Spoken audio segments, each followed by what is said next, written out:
Assalamualaikum warahmatullahi wabarakatuh. Perkenalkan, nama saya Madya Wanita Praja Syahnalidia Dharma dari kelas H4 absen 10. Jadi di sini saya akan menjelaskan tentang sistem pemerintahan Indonesia.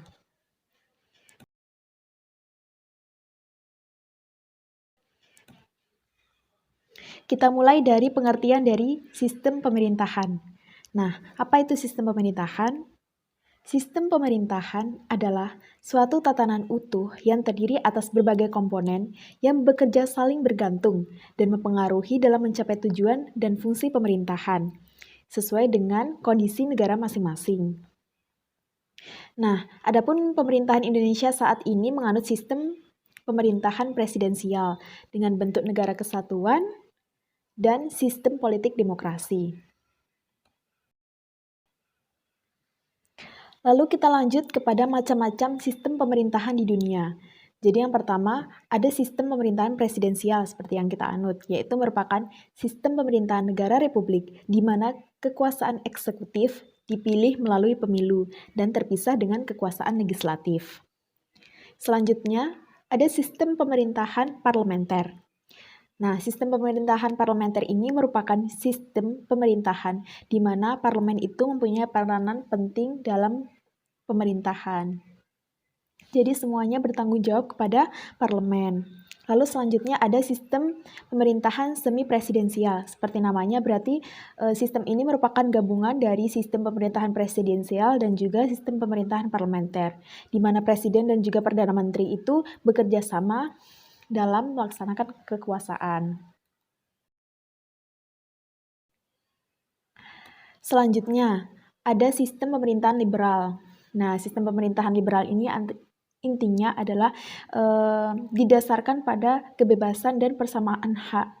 Jadi sistem ini merupakan sistem yang sangat identik, sangat dominan dengan adanya kebebasan bagi setiap individunya. Lalu selanjutnya adalah sistem komunisme. Nah, komunisme ini merupakan ideologi yang berkenaan dengan filosofi politik, sosial, dan ekonomi, yang tujuan utamanya adalah terciptanya masyarakat komunis dengan aturan sosial ekonomi berdasarkan kepemilikan bersama alat produksi dan tidak ada kelas sosial, uang, dan negara. Jadi inti dari sistem komunisme ini adalah semuanya itu disamaratakan. Seperti itu. Nah, selanjutnya di sini kita akan membahas tentang sistem pemerintahan di Indonesia. Jadi, sistem pemerintahan di Indonesia ini mengalami berbagai macam perubahan dari mulai sistem pemerintahan Indonesia tanggal 18 Agustus 1945 sampai 27 Desember 1949, lalu sistem pemerintahan Indonesia dengan konstitusi RIS, lalu berlanjut lagi dengan sistem pemerintahan Indonesia dengan UUDS pada tahun 1950, dan berlanjut lagi pada masa berlakunya kembali Undang-Undang Dasar 1945, lalu berlanjut lagi dengan sistem pemerintahan sebelum amandemen, dan yang terakhir adalah sistem pemerintahan Indonesia sesudah amandemen. Nah, kita akan bahas satu persatunya. Kita mulai dari yang pertama, sistem pemerintahan Indonesia pada masa awal kemerdekaan, yaitu pada tanggal 18 Agustus 1945 sampai dengan 27 Desember tahun 1949. Jadi, bagaimana sistem pemerintahan Indonesia pada saat itu? Nah, pada saat itu, Indonesia menganut sistem pemerintahan presidensial. Namun, dalam pelaksanaannya, sistem ini belum terlaksana dengan baik. Karena apa? Karena lembaga legislatif, khususnya DPR itu pada saat itu masih dalam proses pembangunan. Namanya juga baru merupakan negara yang baru merdeka kan. Jadi perlu banyak persiapan. Kemudian ditambah lagi juga banyaknya persoalan-persoalan mengenai perebutan wilayah akibat ulah dari RMS, APRA, DITII yang berakibat pada sistem pemerintahan presidensial. Nah, jadi di sini presiden sendiri itu tidak terkontrol ya. Presiden ini lebih banyak mengambil andil dalam perumusan kebijakan dan penetapan kebijakan. Seperti itu. Selain itu juga, kekuasaan eksekutif yang seharusnya dipilih oleh pemilihan umum, hal itu belum dilaksanakan pada masa ini.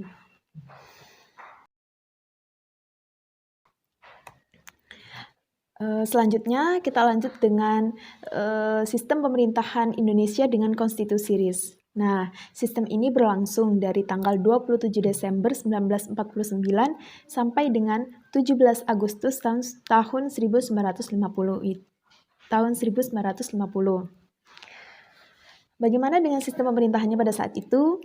Nah, pada saat itu, bentuk negara Indonesia yang mulanya adalah kesatuan, pada masa ini berubah menjadi negara federal atau negara serikat. Nah, karena bentuk negaranya berubah, otomatis pasti sistem pemerintahannya juga berubah.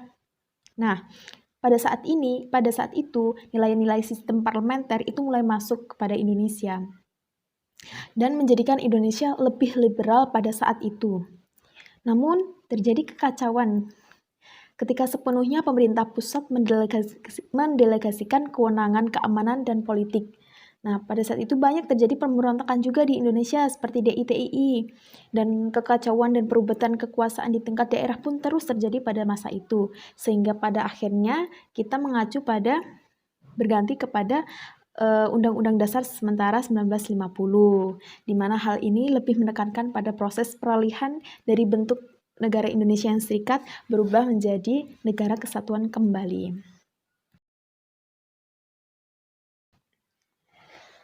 Lalu kita lanjut kepada sistem pemerintahan Indonesia dengan Undang-Undang Dasar 1950. Nah, pada periode ini berlangsung dari tanggal 17 Agustus 1950 sampai dengan tanggal 5 Juli 1959. Bagaimana dengan sistem pemerintahan pada saat itu? Jadi, pada saat itu, Indonesia menganut sistem pemerintahan parlementer. Jadi sudah berubah ya, dari presidensial menjadi parlementer, di mana semua para kabinet-kabinet dan para menteri itu bertanggung jawab kepada parlemen.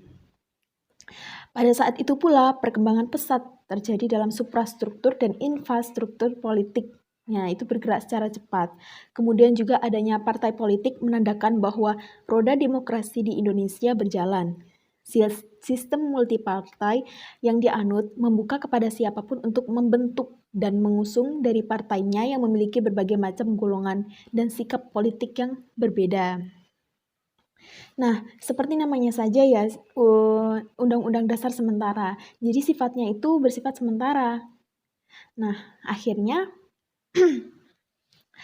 bentuk negara Indonesia itu menjadi bentuk negara kesatuan kembali karena kan namanya juga Undang-Undang Dasar sementara. Nah, itu kan cuma sementara, lalu kita kembali lagi kepada sistem Undang-Undang Dasar 1945, di mana bentuk Indonesianya itu juga berubah dari federal menjadi serikat menjadi federal kembali. Nah, kita lanjut dengan selanjutnya, yaitu sistem pemerintah dengan dimana berlakunya kembali Undang-Undang Dasar 1945. Jadi bagaimana sistem pemerintahannya pada masa ini? Nah, karena situasi politik dan sistem multipartai yang terjadi di periode sebelumnya, di periode tahun 1950 itu kacau sekali. Nah, ini mengakibatkan dikeluarkannya dekret presiden pada tanggal 5 Juli 1959. Adapun isi dari dekret presidennya itu adalah yang pertama, itu adalah membubarkan konstituante karena bukan tidak becus tapi gagal dalam menjalankan tugasnya. Lalu yang kedua, diberlakukannya kembali Undang-Undang Dasar 1945 bagi segenap bangsa Indonesia. Terus yang terakhir isinya adalah pembentukan MPRS dan juga DPAS dalam waktu yang sesingkat-singkatnya. Lalu kita lanjut kepada sistem pemerintahan Indonesia selanjutnya, yaitu sistem pemerintahan Indonesia sebelum amandemen. Jadi, sistem pemerintahan pada masa ini itu belum terkonsentrasi penuh. Jadi, pada saat itu, kita menyebutkan bahwa sistem pemerintahan kita adalah presidensial. Namun, dalam tindak nyatanya itu, karakteristiknya menuju kepada sistem pemerintahan parlementer. Jadi, seperti itu sistem pemerintahan pada masa sebelum amandemen. Lalu kita lanjut kepada sistem pemerintahan Indonesia sesudah amandemen. Jadi, sistem pemerintahan yang diterapkan setelah adanya amandemen, sistem pemerintahan Indonesia itu lebih yakin dan percaya bahwa sistem pemerintahannya adalah presidensial. Hal ini dibuktikan setelah adanya Undang-Undang Dasar dari hasil amandemen, yaitu Presiden dan Wakil Presiden ditunjuk langsung oleh rakyat, bukan dari MPR lagi seperti yang sebelum-sebelumnya. Jadi seperti itu, sistem pemerintahan Indonesia pada masa sesudah amandemen ini sudah lebih baik menunjukkan karakteristik dari ciri-ciri sistem pemerintahan presidensial. Lalu selanjutnya yang akan kita bahas dalam video kali ini adalah demokrasi. Kita akan membahas tentang demokrasi. Lalu, apa sih demokrasi itu? Demokrasi itu adalah sistem pemerintahan dari rakyat, oleh rakyat, dan untuk rakyat. Lalu selanjutnya kita akan membahas tentang macam-macam demokrasi. Jadi, demokrasi itu berdasarkan bentuknya itu dibedakan jadi dua. Ada demokrasi prosedural dan juga ada demokrasi substansial. Lalu berdasarkan prosesnya ada demokrasi langsung dan juga ada demokrasi tidak langsung. Lalu yang terakhir berdasarkan ideologinya dibedakan menjadi tiga. Ada demokrasi liberal, ada demokrasi sosial, dan juga ada demokrasi Pancasila. Nah, sistem demokrasi di Indonesia ini juga mengalami perkembangan dari mulai yang Orde Lama, Orde Baru, ke pasca Orde Baru. Lalu kita akan bahas satu persatunya. Nah, yang pertama kita akan bahas tentang sistem demokrasi pada masa Orde Lama, yaitu tahun 1945 sampai 1966. Jadi, pada masa ini Indonesia menerapkan dua jenis demokrasi. Yang pertama itu ada demokrasi liberal yang berlangsung pada tahun 1945 sampai dengan 1959. Nah, pada masa ini ditandai dengan adanya kebebasan untuk mendirikan partai politik, dan peranan partai politik pada masa ini adalah sangat dominan karena diberikan sebuah kebebasan, namanya juga liberal. Jadi sangat identik dengan makna kebebasan. Lalu dilanjutkan dengan demokrasi terpimpin pada tahun 1959 sampai 1966.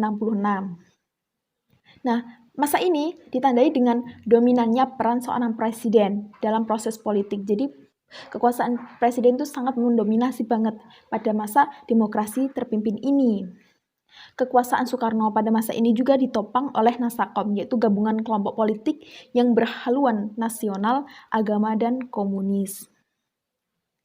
Pada masa ini terjadi puncak ketegangan antara ketiga golongan tersebut, di mana ditandai dengan adanya peristiwa kelam pada tanggal 30 September tahun 1965. Jadi seperti itu. Lalu kita lanjut kepada masa Orde Baru ya. Masa ini periodenya dari tahun 1966 sampai dengan 1998. Nah, pada masa ini sistem pemerintah yang dijalankan diklaim sebagai demokrasi Pancasila. Klaim ini oleh pihak oposisi dinilai sangat problematis. Karena apa? Karena pemerintah cenderung otoriter dan Pancasila itu hanya dijadikan sebagai instrumen untuk melanggengkan kekuasaannya. Jadi seperti itu. Lalu kita lanjut kepada selanjutnya, yaitu pasca Orde Baru, yaitu pada rentang 1998 sampai sekarang ini. Jadi pada periode ini dimulai sejak masa reformasi ya, pada tahun 1998, pada masa pemerintahannya Pak Habibie. Jadi yang partai politik yang semula disederhanakan oleh rezim Orde Baru menjadi kompleks kembali. Sebanyak 48 parpol muncul dan berpartisipasi pada pemilu setahun setelahnya. Dan sistem pemerintahan pasca Orde Baru ini adalah demokrasi Pancasila. Nah, selanjutnya kita akan membahas tentang demokrasi Pancasila. Nah, apa sih demokrasi Pancasila itu? Jadi, demokrasi Pancasila merupakan sistem politik yang berlandaskan Pancasila yang diterapkan di negara kita, yaitu negara Indonesia. Nah, yang ini ya, adapun pilar-pilar yang menopang demokrasi Pancasila, tentunya namanya juga Pancasila, jadi berdasarkan pada Pancasila, 5 asas tersebut. Yang pertama, ada demokrasi yang berketuhanan yang Maha Esa. Yang kedua, ada demokrasi yang berperi kemanusiaan. Terus yang ketiga, ada demokrasi yang menyatukan Indonesia. Yang keempat, demokrasi kerakyatan yang dipimpin oleh hikmat kebijaksanaan dalam permusyawaratan perwakilan. Nah, yang terakhir, demokrasi yang berkeadilan sosial bagi seluruh rakyat Indonesia.